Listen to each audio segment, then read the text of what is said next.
It's our powerful desire that you accept the perfection of where you stand, even if you don't like it. You accept that it comes by your point of attraction, and that any part of it that you would like to change, you can. And that the easiest way to change the parts you don't like is not to push against them, not to catalog them and pigeonhole them and join other groups who are also pushing against those things, but to do your best bit by bit to focus more in the direction of wanted than in not wanted. And here's why. It's like everything that you've been living has brought you a perspective, not just an opinion. That is a perspective, and everybody's got that, but a point of attraction perspective is what we're talking about, where you've lived life and you've observed it, and then you've talked about it, you've sort of calibrated to it, you've isolated it by focusing on it, and in many cases defended it. And so you stand with a point of view, but not just one that you see with your eyes or understand with your mind. You have a vibrational point of view, which you may not be completely aware of, and that's really the point of everything that we talk about. You've been living and responding. That's mostly how you got your point of view. A sort of knee-jerk reaction is what most people's point of view is about.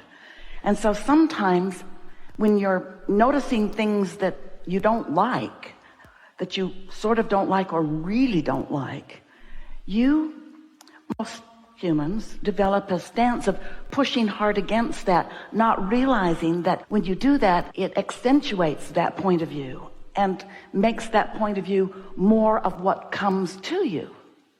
So your opinions or your point of view feel so valid to you, and they are, because your life keeps proving your focused point.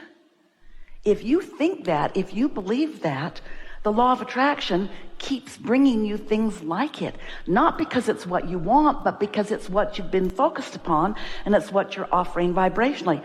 An easier way to hear it is because you believe it. An even stronger way to hear it is because you expect it. Jerry used to say, especially in the beginning, he argued with us quite a bit about why would someone behave that way? And we would say, well, that's not really your work. Well, it felt like it was his work because it was in his atmosphere, sometimes in his face.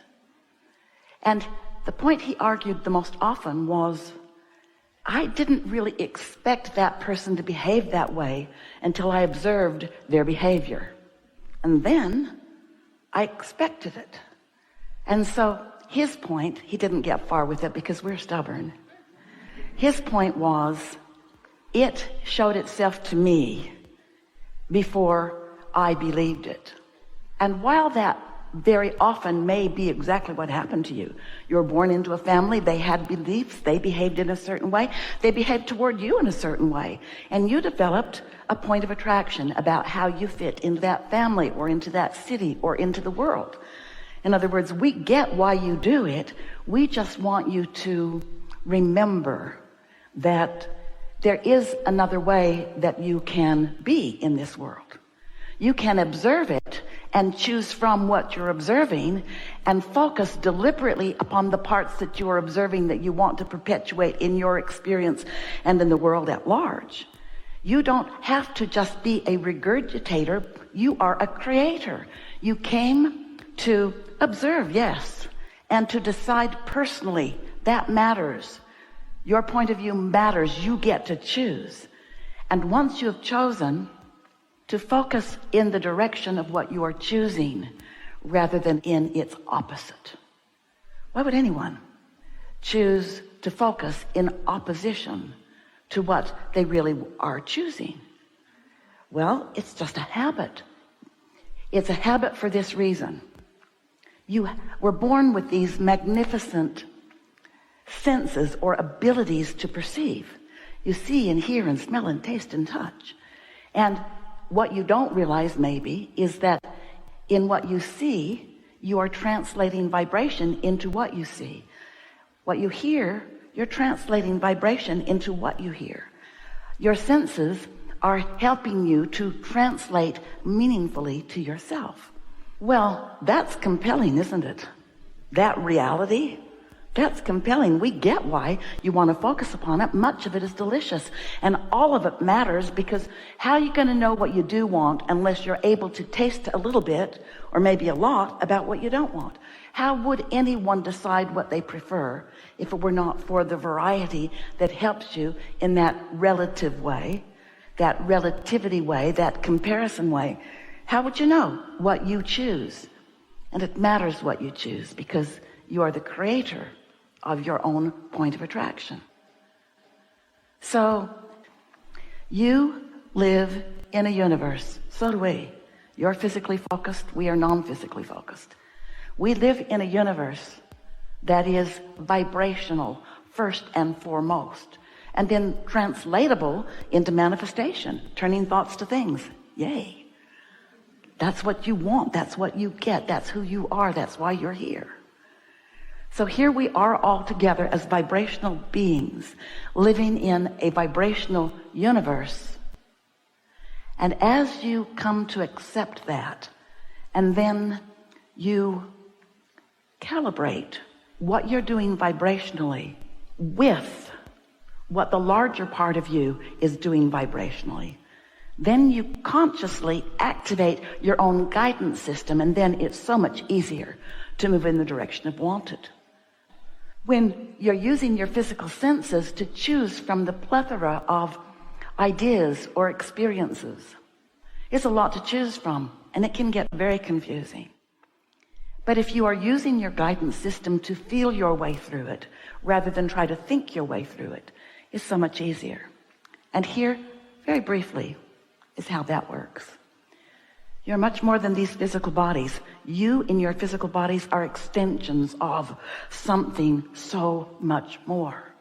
Your source energy. And your physical body is an extension of that liquid love. So as you made the decision to focus some of that source energy into this personality that you know as you, all of you didn't come. In fact, most of you is not here in this body. The larger part of your perspective remains non-physically focused while you are here having your important experiences, but not without the awareness and the adoration and the appreciation of that larger part of you. So every conversation you have, your inner being is aware, in on it. Everything you do, everything you think, you are an extension. You can never separate yourself from that perspective. And that perspective, if you could just take that perspective and sit it in a chair in physical form, that perspective of you would be your very best friend ever, ever, ever, ever, ever. And here's why. That perspective of you knows you, first of all. Aren't you always wanting somebody to get you?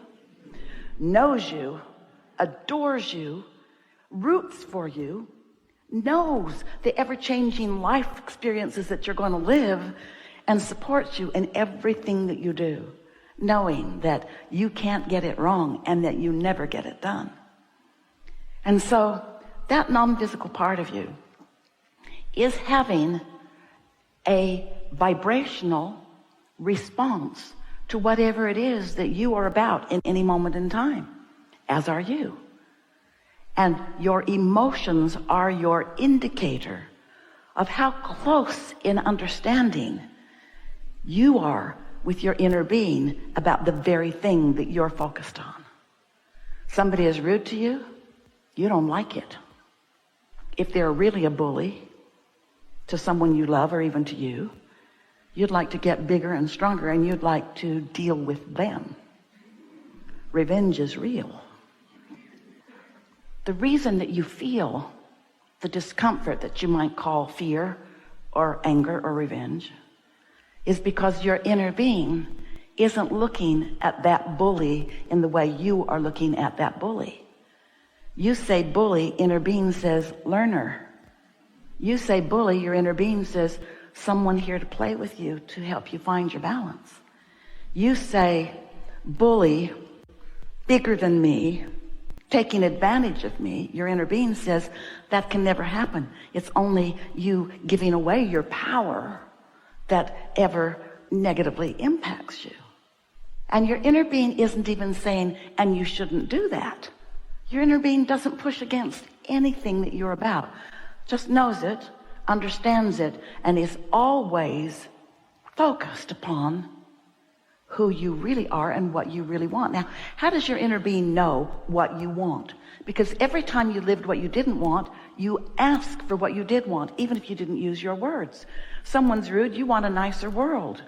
You don't have enough to eat, you want more food. You want some more money to go do something, but you're aware of it because you feel some financial shortage. Your inner being does not join you in the financial shortage. Your inner being knows your prosperity, focuses upon your prosperity, holds such a clear thought of that prosperity. And because your inner being is non-physically focused, where there is not resistance, when your inner being focuses upon something that you want, and the law of attraction, which it does, responds, which it does to what your inner being is focused upon, which is about something that you want, which you've set into motion, there is a powerful attraction, a gathering of cooperative components on your behalf to what you want. Question is, what are you doing? Bully, complaining, unfair. And so it's only your perspective, not in sync with your broader perspective, that is the reason for negative emotion, or is the reason for you pinching off the avalanche of well-being that is pointed at you and for you, by you and by your inner being, and by all that is, by that which you often call God. So what we want to talk about is how you more deliberately merge with who you are, that blending, that allowing. Step one is, here you are in your physical body, splat, you got here a while ago. You know what you don't want, you know what you do want, even if you're not speaking about it. You're sending these continual streams of energy. We've called them rockets of desire. They shoot from you, and they are gathered by the law of attraction into what is a vibrational reality. It's a now reality from your inner being's point of view, but you want to call it future because you don't want to call it now until it manifests. But we want to tease you just a little bit. That new car may not be in your garage yet, so you want to call it future, but your excitement about it is now, isn't it? Or your discouragement about not having it is now. You get to choose.